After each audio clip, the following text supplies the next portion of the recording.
Assalamualaikum warahmatullahi wabarakatuh. Kami dari kelompok 5 yang beranggotakan saya, Korina, dan teman saya, Sri Juliana, akan menjelaskan tentang kurva teori produksi dan estimasi. Menurut Sukirno, produksi merupakan hasil akhir dari proses produksi atau aktivitas ekonomi dengan memanfaatkan beberapa masukan atau input. Dengan kata lain, produksi dapat diartikan sebagai aktivitas dalam menghasilkan output dengan menggunakan teknik produksi tertentu untuk mengolah atau memproses input sedemikian rupa.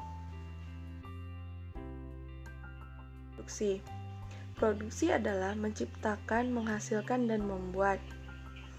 Kegiatan produksi tidak akan dapat dilakukan kalau tidak ada bahan yang memungkinkan untuk melakukan proses produksi.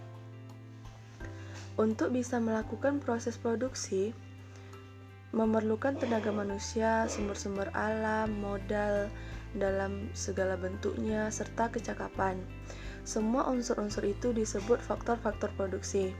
Jadi, semua unsur yang menopang usaha penciptaan nilai atau usaha memperbesar nilai barang disebut sebagai faktor-faktor produksi.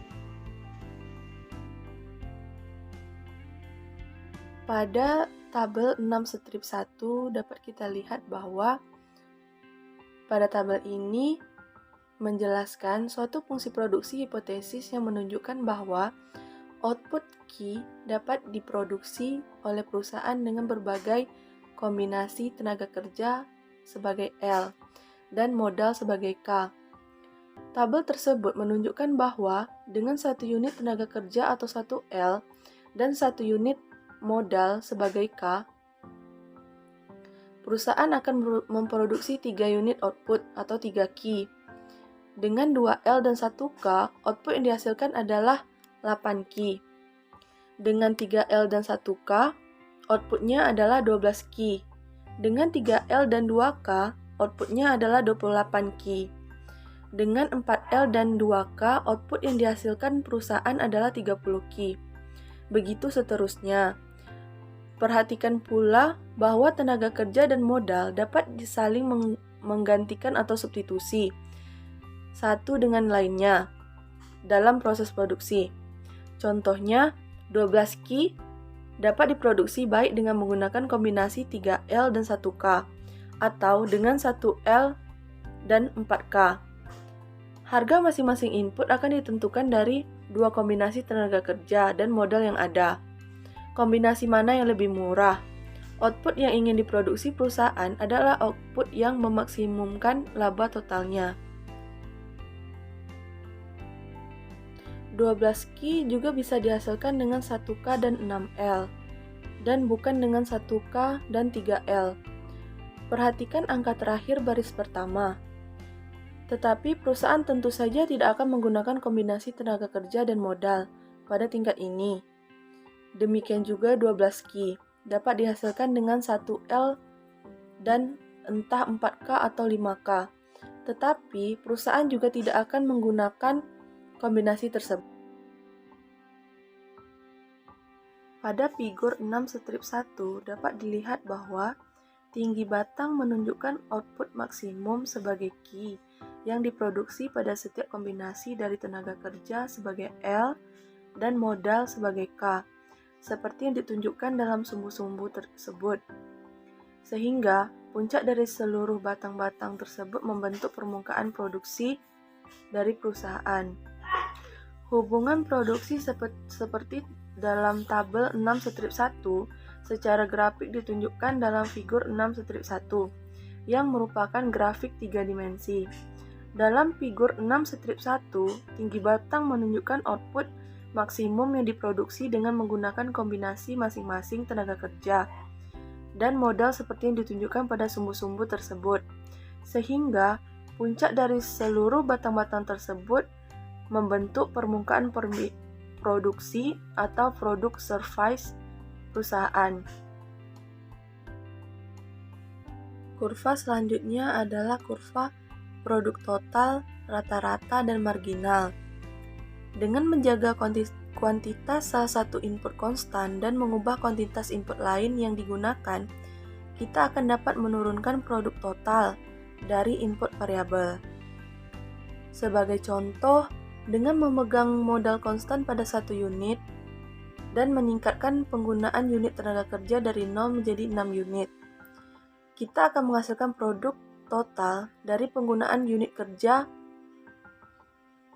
tenaga kerja yang ditunjukkan oleh baris terakhir pada tabel 6 strip 1 yang ditampilkan ulang pada kolom 2 dari tabel 6 strip 2. Perlu diingat bahwa apabila tidak ada tenaga kerja yang digunakan, total output atau produksi adalah 0.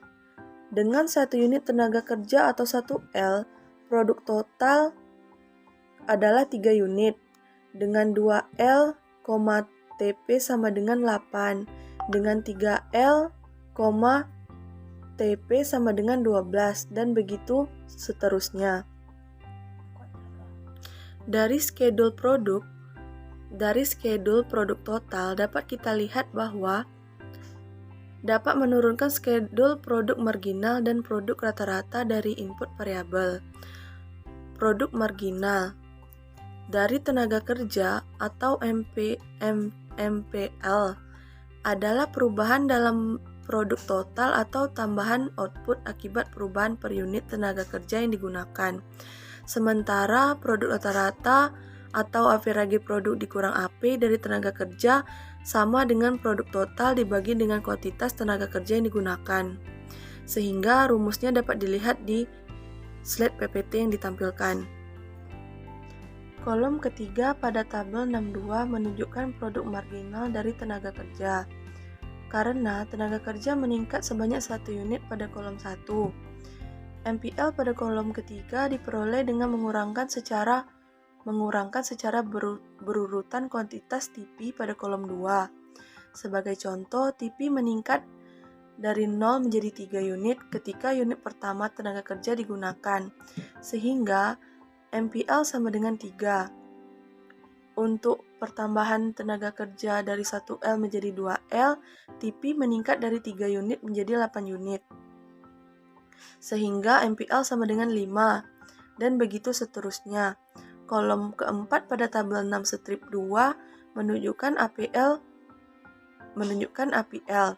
Hal ini sama dengan TP pada kolom kedua, dibagi dengan L kolom 1, sehingga dengan 1 unit tenaga kerja atau 1L, AVL sama dengan 3, dengan 2L, AVL sama dengan 4, dan begitu seterusnya. Kolom 5 pada tabel 6 strip 2 menunjukkan produksi atau elastisitas output dari tenaga kerja atau IL. Elastisitas output mengukur persentase perubahan output dibagi dengan persentase perubahan pada jumlah tenaga kerja yang digunakan. Sehingga rumusnya dapat dilihat di PPT yang telah ditampilkan. Kurva selanjutnya adalah kurva hukum hasil yang semakin menurun atau the law of diminishing return. Dengan waktu tenaga kerja yang dibagi secara kontinu, kita mempunyai kurva TP, MP, dan AV yang halus. Kurva MPL atau yang merupakan kemiringan dari garis singgung terhadap kurva TP naik sampai dengan titik G menjadi 0 pada titik J, dan setelahnya negatif. Kurva AVL diberikan oleh kemiringan dari garis yang berasal dari awal ke suatu titik pada kurva TV, naik sampai titik H dan setelahnya menurun tetapi tetap positif sepanjang TP positif. Tahap 1 produksi untuk tenaga kerja berhubungan dengan bagian kurva AVL yang menarik. Tahap 2 mencangkup kisaran antara AVL maksimum sampai dengan pada saat MPL 0. tahap ketiga terjadi pada saat MPL negatif. Hal ini berarti output yang lebih besar atau TP dapat diproduksi dengan menggunakan tenaga kerja yang lebih sedikit. Demikian juga produsen tidak akan berproduksi pada tahap 1 dari tenaga kerja karena sebagaimana diperlihatkan pada buku-buku yang lebih tinggi tingkatannya berkaitan dengan tahap 3 dari modal di mana MP dari modal negatif. Jadi, produsen yang rasional akan beroperasi pada tahap 2 di mana MP dari kedua faktor adalah positif, tetapi menurun. Titik atau posisi persis pada tahap 2 di mana produsen yang rasional berproduksi tergantung pada harga input dan output. Hal ini selanjutnya adalah produk pendapatan marginal dan biaya sumber daya marginal tenaga kerja. MPL pada kolom kedua dan MR sama dengan P dari komoditas pada kolom ketiga. Perlu diingat bahwa MRVL menurun karena MPL menurun. Kolom 5 menunjukkan biaya sumber daya marginal tenaga kerja dengan asumsi bahwa perusahaan kecil dapat memperkerjakan tambahan unit tenaga kerja pada tingkat upah pasar yang tetap atau W sebesar $20 untuk setiap setengah hari kerja. Dari tabel 6 strip 3, kita dapat melihat bahwa perusahaan sebaiknya memperkerjakan 3,5 unit tenaga kerja karena pada saat itulah MRVL sama dengan MRCL sama dengan 20. Pada jumlah tenaga kerja kurang dari 3,5 L unit, MRPL besar MRCL dan perusahaan akan menambah dalam jumlah yang lebih besar ke dalam penerimaan total dibanding ke dalam biaya total dengan memperkerjakan lebih banyak tenaga kerja. Sebagai contoh, dengan 3L, MRPL sama dengan $30, MRCL sebesar $20. Dengan memperkerjakan lebih banyak tenaga kerja, perusahaan akan meningkatkan laba total. Di sisi lain, apabila perusahaan menggunakan lebih banyak dari 3,5 L tenaga kerja, MRPL kecil MRCL, maka kenaikan biaya total akan lebih besar daripada kenaikan penerimaan total dan laba total akan lebih rendah. Sebagai contoh, dengan tenaga kerja sebanyak 4L, MRPL sama dengan $10, sedangkan MRCL sama dengan $20, sehingga perusahaan dapat meningkatkan labanya dengan meningkatkan sedikit tenaga kerja. Hanya dengan tenaga kerja sebanyak 3,5 L, MRPL sama dengan MRCL sama dengan $20 dan laba perusahaan mencapai maksimum. Jadi, penggunaan tenaga kerja yang optimum adalah sebanyak 3,5 unit. Perlu diingat bahwa skedul penerimaan produk marginal dari tenaga kerja atau tenaga kerja sebanyak 3,5 L, MRPL sama dengan MRCL sama dengan $20 dan laba perusahaan mencapai maksimum. Jadi, penggunaan tenaga kerja yang optimum adalah sebanyak 3,5 unit. Perlu diingat bahwa skedul penerimaan produk marginal dari tenaga kerja atau MRPL pada kolom 4 dalam tabel 6 strip 3 mencerminkan skedul permintaan perusahaan terhadap tenaga kerja. Hal ini menunjukkan jumlah tenaga kerja yang diminta oleh perusahaan pada berbagai tingkat upah. Sebagai contoh, jika upah tenaga kerja per hari atau W adalah $40, perusahaan akan memperkerjakan 2,5 unit tenaga kerja karena akan memberikan MRPL sama dengan MRCL sama dengan W sama dengan $40. Jika W sama dengan $30, maka perusahaan akan meminta 3 unit tenaga kerja. Jika W sama dengan $20, perusahaan akan meminta 3,5 L dengan W sama dengan 10 US dollar. Permintaan perusahaan akan tenaga kerja adalah sebesar 4 L. Hal ini ditunjukkan dalam figur 6/5 di mana di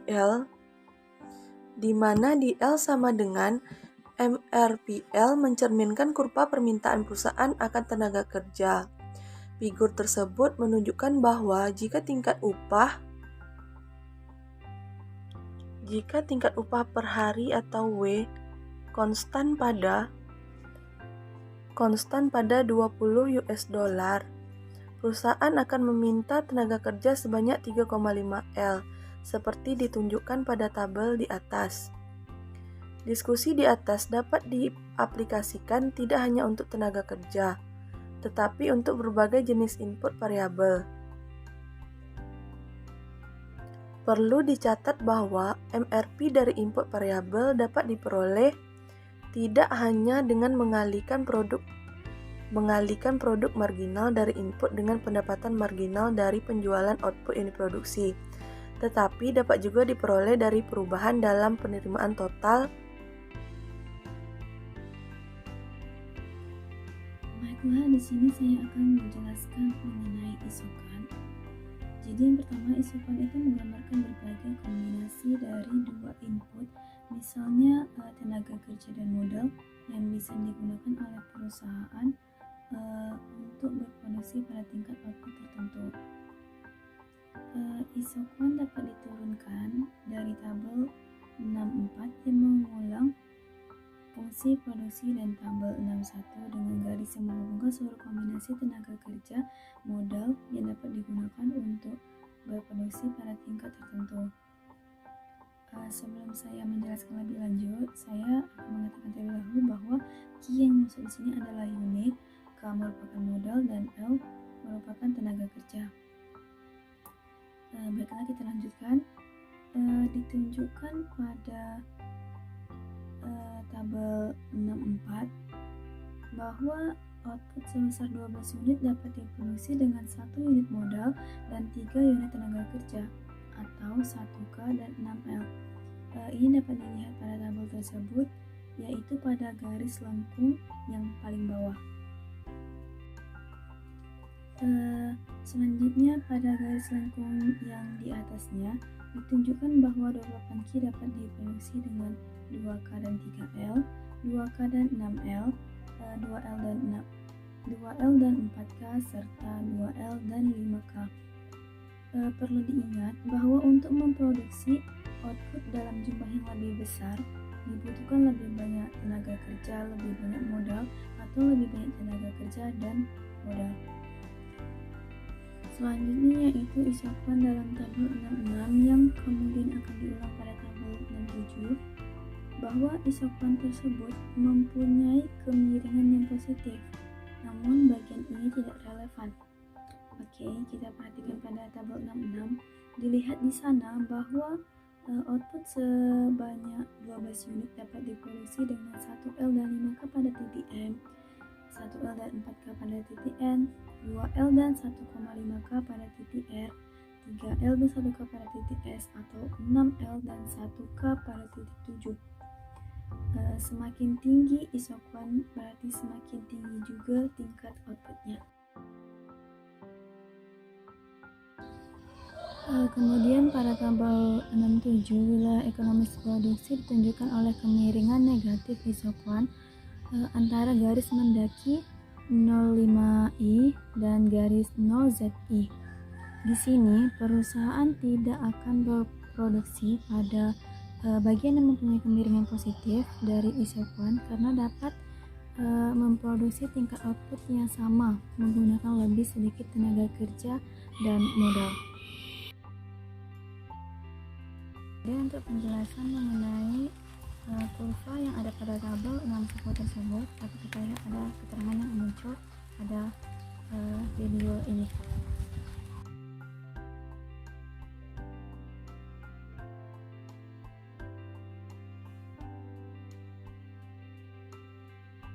Kemudian masuk pada kurva di dalam tabel 611. Di sana akan ada penjelasan yang muncul dari video ini, dapat teman-teman lihat.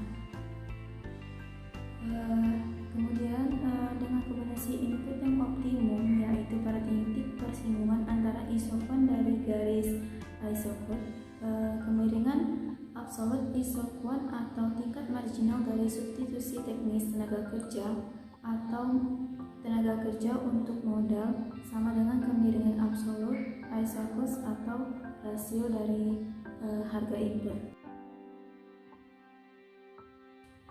Kemudian kita akan masuk pembahasan pada skala hasil tetap, meningkat dan menurun. Dapat kita lihat di gambar tersebut terdapat 3 kurva, di mana pada seluruh gambar tersebut kita mulai dengan perusahaan menggunakan 3L dan 3K serta memproduksi sebanyak 100 Q itu pada titik A.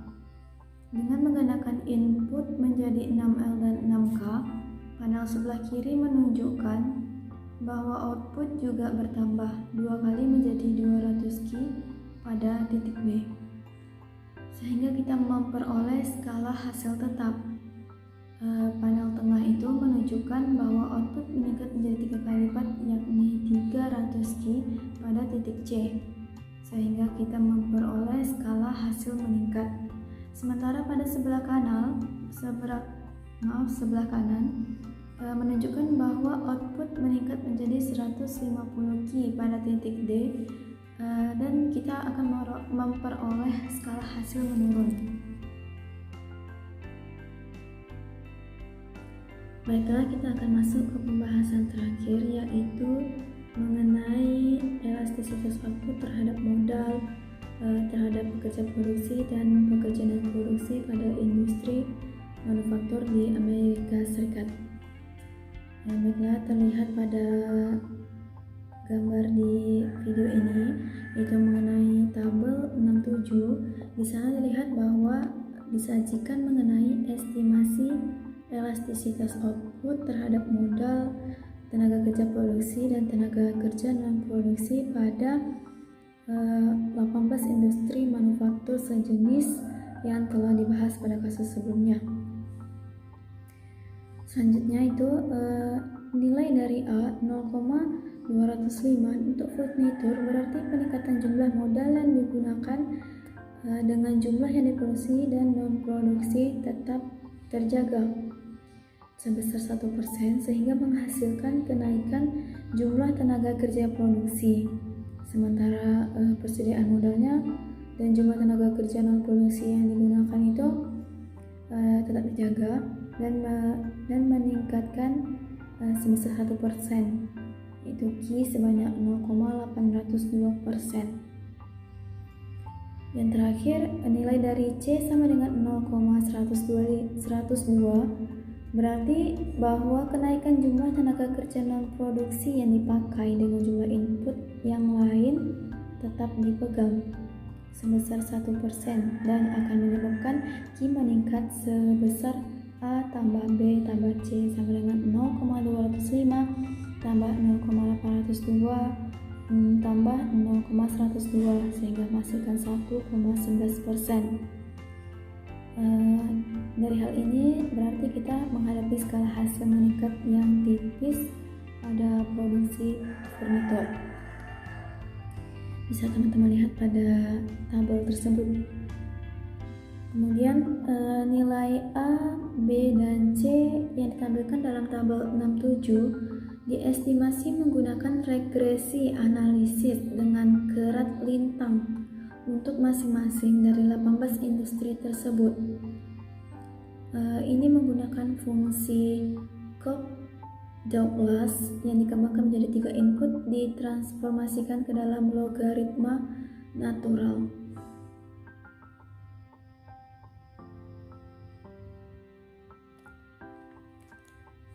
Terima kasih.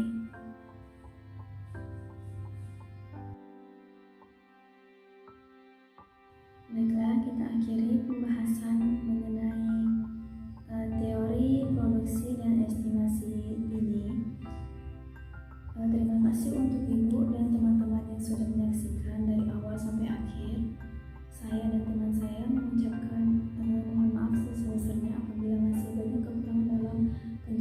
maupun